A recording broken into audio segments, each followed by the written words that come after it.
I'm going to teach you how to use the VLOOKUP function in Google Sheets in under 3 minutes. If you need to look up data across multiple tables, the VLOOKUP function is what you need. Let's get started. Here we have 2 tables on the same sheet. The first table contains employee information with employee ID, name, and salary. The second table has only the IDs of certain employees. Our goal is to bring the employee salary from the employee information table for those IDs. To get started, let's begin by entering the VLOOKUP command. The VLOOKUP function takes 4 parameters. The first parameter we will enter is the search key. This is the value you want to search for. In our case, it's the employee ID in cell F2. So if you type equals VLOOKUP F2, Google Sheets will know to look up the value in cell F2. The second parameter we need to enter is the range. This is the range of cells you want to search in. In this case, select a range that includes the employee ID, name, and salary, B2 to D20.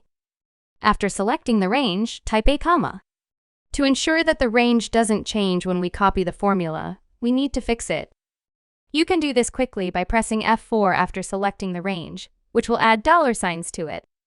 The third parameter we need to enter is the index. This is the column number in the range that contains the value you want to return. Since we want to return the salary, which is in the third column of our selected range, type 3 and then a comma.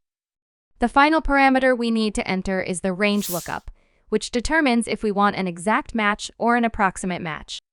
For an exact match, type false. We use false because we want to ensure that the function finds an exact match for the employee ID. So, your formula should look like this. Equals VLOOKUP F2, B2 to D22, 3, false. When you press enter, you'll see the employee salary displayed in cell G2. Now let's copy the formula to the rest of the cells in the column. Click on the bottom right corner of cell G2 and double-click the small square to fill the column. Notice that the formula adjusts automatically to each row. And that's how it works.